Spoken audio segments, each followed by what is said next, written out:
coming up with parts, it's really important in general to start getting out of, for me, getting out of the idea of just thinking of yourself as a guitar player. Like one of the most useful things that you can do is start listening to music in general as a producer, because what happens is like anytime you're listening to something, you're trying to figure out what kind of space you're trying to fill in. So like from a more broad perspective, it's like that might mean if you have a song and you hear that there's kind of a plodding rhythm and there's not a whole lot of subdivisions, that lets you know that like maybe you need to start putting in eighth notes, 16th notes, something else. But and there's the same thing with like textures and types of EQs, and we're going to get into all this stuff. But thinking from a producer's perspective, I think is one of the most helpful things you can do, because that's what you're getting hired by producers ultimately. So the more you can kind of make their job easier and not just play a bunch of stuff that's like really cool technically that they won't be able to use,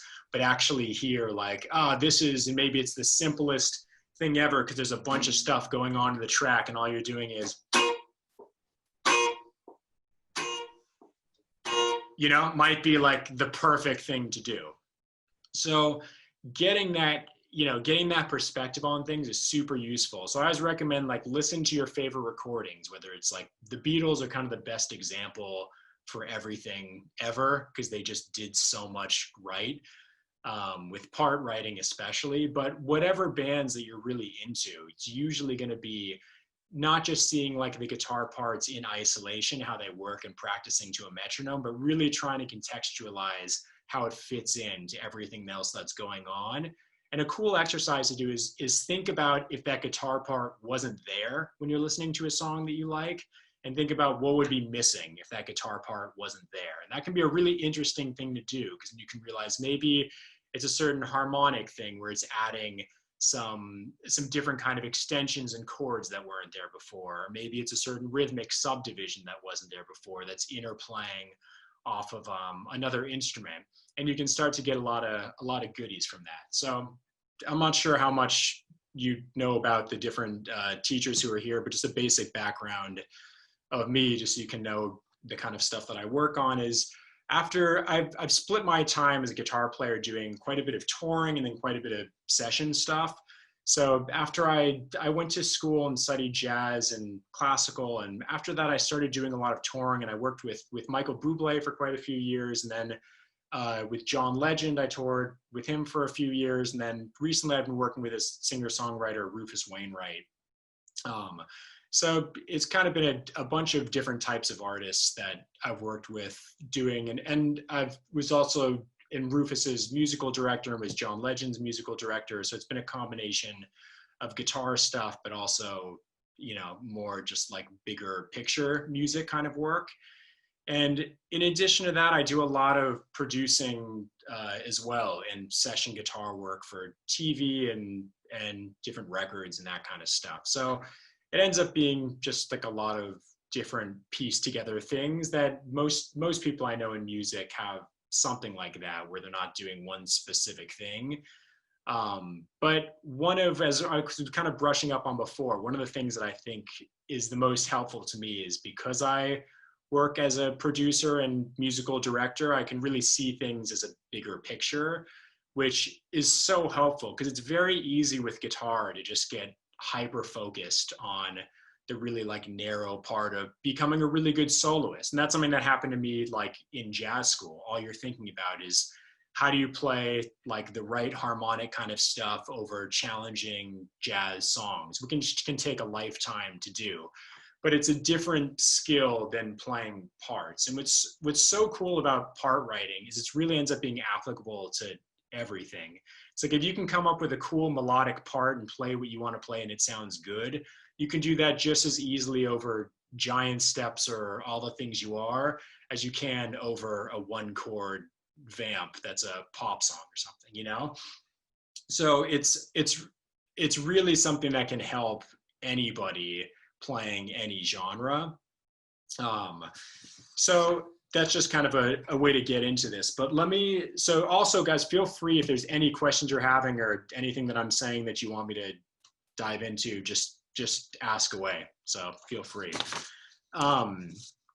So there's a few different things in in general that I wanted to talk about in terms of the skill sets that are necessary that I feel like in writing great parts.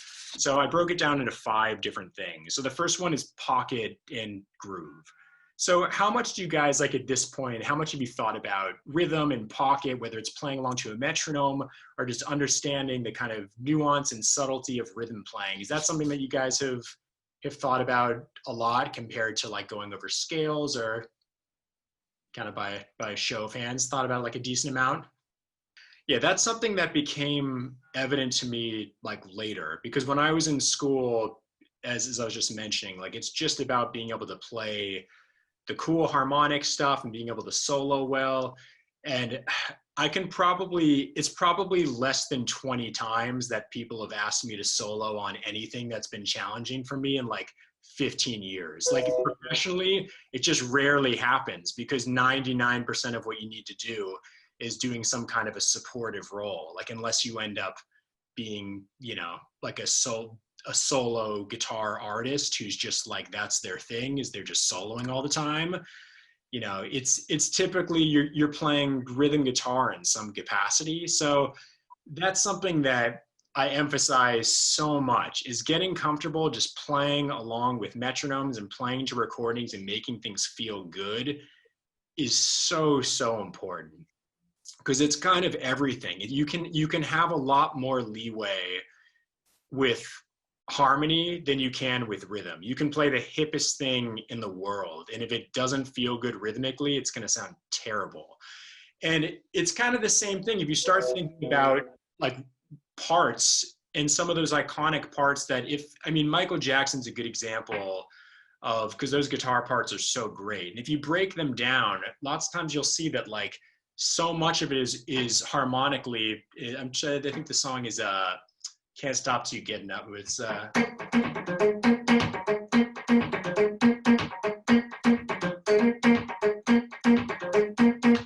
and it just does that basically for like 3 minutes, but it's so hip and feels perfect. It would feel a lot worse because that's in B minor, that song. And you think about like the guy who played that, who's David Williams, you think about the options he had. So you knew he had to play something that was going to be, you know, have some subdivisions and give some rhythmic variation. So someone like him could have played a lot of things, but like if he did something like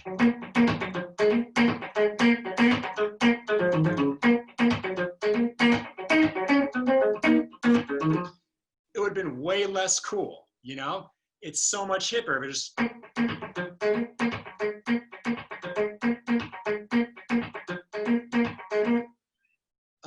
so it's just one of those things that you start to think about, like the rhythm is what people gravitate towards. Like people who are going to the clubs and want to dance, like everyone's just thinking about the rhythm. You know, that's what makes people actually have that visceral reaction. So rhythmic study, so important. And I just want to impart that because it's something that a lot of people don't think about for a very long time. And it's just really one of the consistent things that I can say. Everybody that works a lot within music, who's like one of those top people, all have amazing rhythm and way more than harmony. Like some of those guys don't really even have that deep of a harmonic knowledge, but they all have to have really strong rhythm. So that's the first thing of skill that's necessary. It's definitely the top one. The next thing would be a great ear for melodies and harmonies. So where that's going to start to play in when it comes to part writing, it's going to be coming up with the right kind of extensions and harmonies that do what you want it to do emotionally. So if we're talking about a progression that you get, and this is what will happen lots of times if you're in a session or something, you'll get a chord chart that has a few basic chords, and lots of times there's not going to be specific extensions that are written in. It'll just be like an E major. Let's just do like an E major to C sharp minor to an A major to a B major. And I'm just going to play for a little bit to show you the different kind of things that you could do with this in terms of adding harmonies to it. So I'll start off super simple and kind of build it up just to show you, the different options you could have. So start off super simple.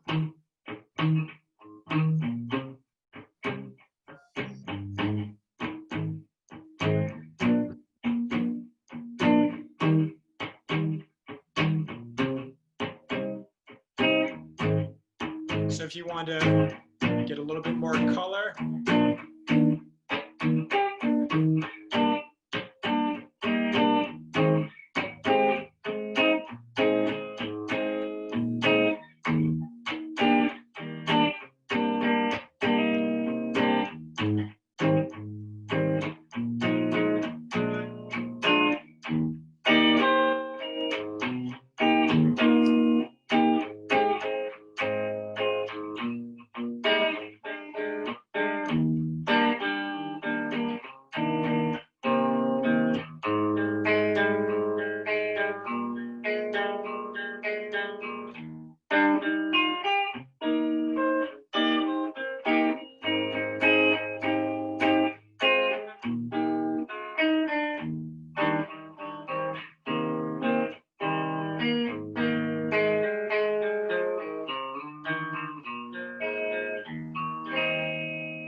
Like 4 chords, and you can start to add a ton of different harmonic information in that when you're doing, or you can keep it like I did, really simple from the beginning.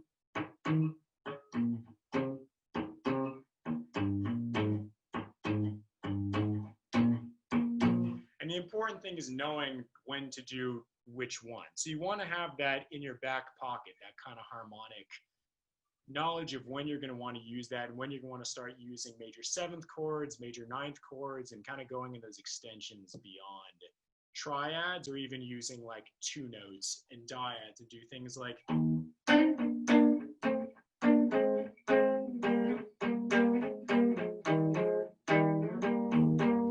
you guys, I don't know if you're already there yet, but you're going to be getting into like dyads as part of this course pretty soon. So then the third thing that we're going to talk about is understanding of like tones and frequencies and what's needed and what's missing. So what I mean by that in terms of part writing is when you're listening to a song and say that you have drums, bass, piano, keyboards, and then there's guitar, you want to start to understand like what the different kind of frequencies that all of those instruments are filling in. And for example, it's like, so let's think about bass. What are the frequencies that the bass are going to be adding? Anyone?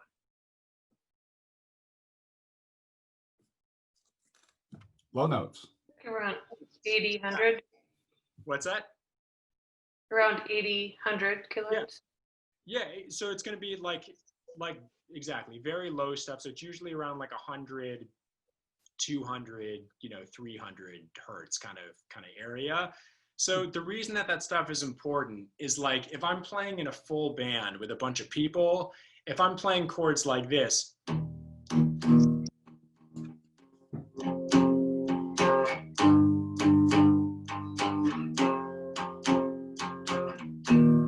if there's a bass player, you're going to miss all of those low notes that I'm playing, and it's also going to get in the way of the bass player, and he's going to be kind of annoyed that you're on his territory. So that's the kind of situation then if you do something like this.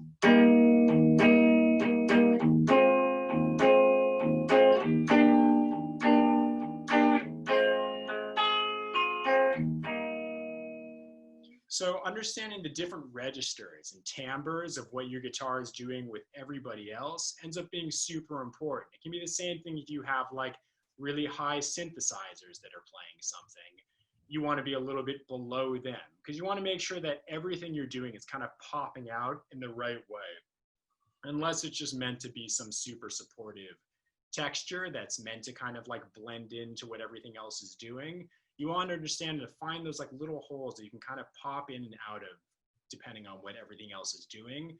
So part of that is like what I was just saying, if you're listening to production, thinking about little frequencies and thinking about like the different spaces that each instrument occupies. Like where does the bass occupy? Where does like synth usually occupy? If you have a singer, where do they usually occupy? Because the last thing you want to do is start stepping all over a singer. You'll never get asked back to like do a session or something, So these are all things to start to pay attention to when you're listening to recording. You're trying to understand like why a great part that sounds awesome, why it's awesome.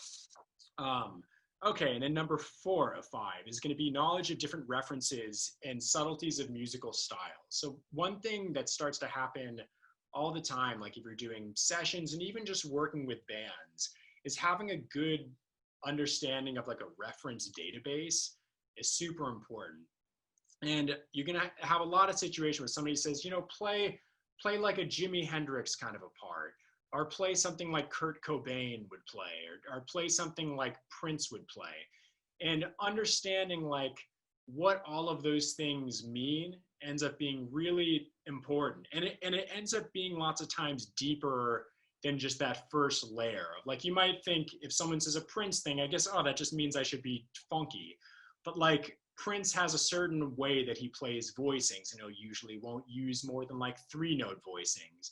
And then understanding what type of guitars those people play and what type of effects they use. All these little things end up being part of the difference between something that actually sounds like Jimi Hendrix or something that just kind of sounds like someone playing on like a crappy amp that kind of sounds like Jimi Hendrix or something, you know?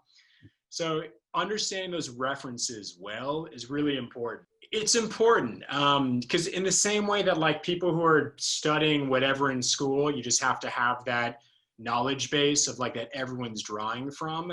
There's a certain knowledge base that people tend to always draw from, and you want to have at least those major groups and major parts under your belt, so you kind of have those references to draw from. And then number 5 would just be, this seems simple, but it's commitment and confidence. Kind of, especially with session playing, the whole game is kind of making something that you just figured out how to play 20 seconds ago and make it sound like you've been playing it for 2 years on tour, you know? And a lot of that is really committing to whatever you're doing, and especially like live, that's completely clear because it's very obvious when somebody's playing kind of timid.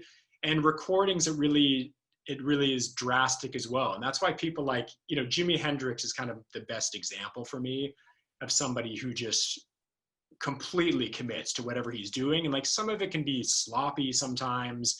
And if it was played the exact same thing by somebody who's a little bit more timid, but played all the same notes and even all of the same timing, like it would sound kind of amateurish, but he is just so committed to what he's doing that it just always sounds great. It's like you can't argue with what he's doing because he's committed to it completely. So just to review those kind of bigger points we talked about, it's going to be, if we're doing the hierarchy of important things as you're starting to come up with like the best ways and best things to work on to start to develop great part writing, it's going to be pocket and groove is definitely number 1. And then starting to build your harmonic knowledge and just understand the way different chords sound, the way different intervals sound, so you can start to add the right kind of harmonies depending on what's going on around you. If you need to thin things out and play something that's just roots and really simple, to be able to hear that. And if you need to add some lushness, to understand where that lushness is going to come from. And then the third thing is just understanding of like the different tones. And I put like sounds and whether it's delays or distortions into all of that kind of stuff. So like pedal boards and understanding what kind of sounds to use. And then the 4 would be knowledge of references. So getting that together so you kind of have different references and different recordings to draw from when people are asking you to play a certain style. You just have it in your head of like, I know what this sounds like because I've heard this recording a bunch of times. And then number 5 is just no fear, just going in completely committing to whatever you're doing. Even playing something that's crappy, really committed, is so much better than playing something that's crappy with no confidence. It's one of those counterintuitive things, but it's just the way it tends to work out. So those are some kind of just more large scale skill sets that I always think about that are necessary to start writing really good parts.